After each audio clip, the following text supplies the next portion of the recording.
Bonjour mes chers élèves, aujourd'hui on va faire un petit voyage au domaine de la chimie.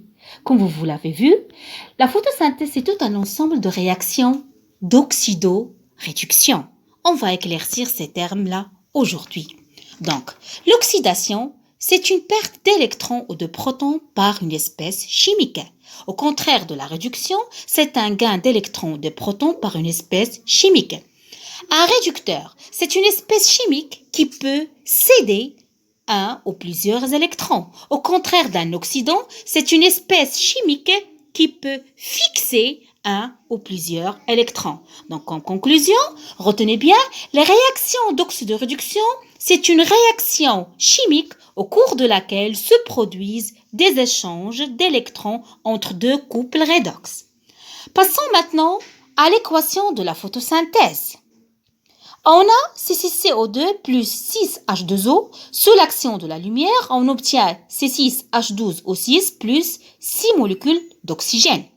Donc, comment ça se passe? Regardez très bien la molécule d'eau. La molécule d'eau, elle perd ses électrons et ses protons, en permettant ainsi la formation de l'oxygène. C'est une réaction d'oxydation qui se passe pendant la phase photochimique. Donc, c'est une oxydation qui se définit comme une perte de protons et des électrons.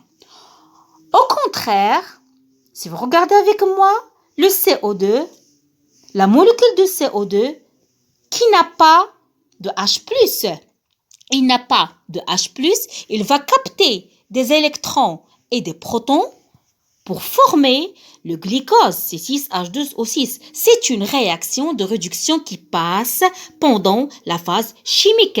C'est une réaction de réduction qui se définit comme un gain d'électrons et de protons. Donc, vous voyez bien, mes chers élèves, que la photosynthèse, c'est tout un ensemble de réactions d'oxydoréduction dans sa globalité. Bonjour, mes chers élèves, le NADPH. On va parler de cette molécule-là qu'on a déjà vu qui se forme pendant la phase lumineuse de la photosynthèse. Qu'est-ce que c'est le NADPH? Le N, ça signifie le nicotinamide. Le A, ça signifie l'adénine. Le D, ça signifie le dinucléotide. Le pH, ça signifie le phosphate. C'est une coenzyme présente dans toutes les cellules vivantes. Lorsque je dis coenzyme, c'est une molécule organique particulière qui a pour spécificité de servir de cofacteur des enzymes. Le NADPH, c'est un composé chimique qui est non protéique, qui est nécessaire, lorsque je dis cofacteur, c'est-à-dire il est nécessaire à l'activité biologique des enzymes, en participant à la réaction catalytique. Je peux les considérer comme des molécules d'assistance. Voilà un exemple. Là, j'en ai l'enzyme.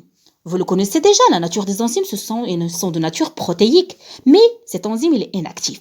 Lorsqu'il s'attache au coenzyme, au cofacteur qui est une portion non protéique, il y aura activation de l'enzyme. L'enzyme va devenir complète et active, il peut s'attacher au substrat et effectuer sa réaction. Autre chose que vous devez savoir, mes chers élèves, le NADP existe sous deux formes.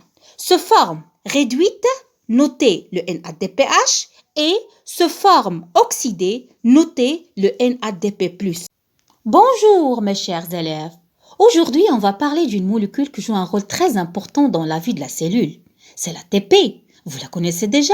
C'est une molécule qui se produit pendant la phase lumineuse de la photosynthèse qu'on a déjà vu. C'est quoi ATP? A, c'est l'adénosine. T, c'est tri, ça veut dire 3. P, ça veut dire phosphate. C'est une substance produite par tous les êtres vivants connus jusqu'à présent. Vous le savez déjà, vous devez le retenir. L'ATP, elle est nécessaire au métabolisme de l'être vivant. Il fournit de l'énergie qui sera utilisée pour la réalisation de réactions chimiques de métabolisme, pour la locomotion, pour la division cellulaire ou bien encore le transport actif de certaines substances chimiques à travers la membrane cytoplasmique. Mais d'où il vient cette molécule? C'est une molécule énergétique qui est formée à partir de quoi? De la phosphorylation, de la DPI, de la DP. C'est quoi la DP? C'est l'adynosine diphosphate Et le PI, c'est le phosphate inorganique par une enzyme qu'on a déjà vue, c'est l'ATP synthase qui est présente sur la membrane des thylakoïdes. Mes chers élèves, l'ATP c'est un produit en permanence. Si sa production est interrompue, cela engendre une mort rapide de l'organisme. Sans ATP, il n'y aura donc aucun organisme vivant, car sans énergie, on ne peut pas ni se déplacer, ni se reproduire, ni faire quoi que ce soit.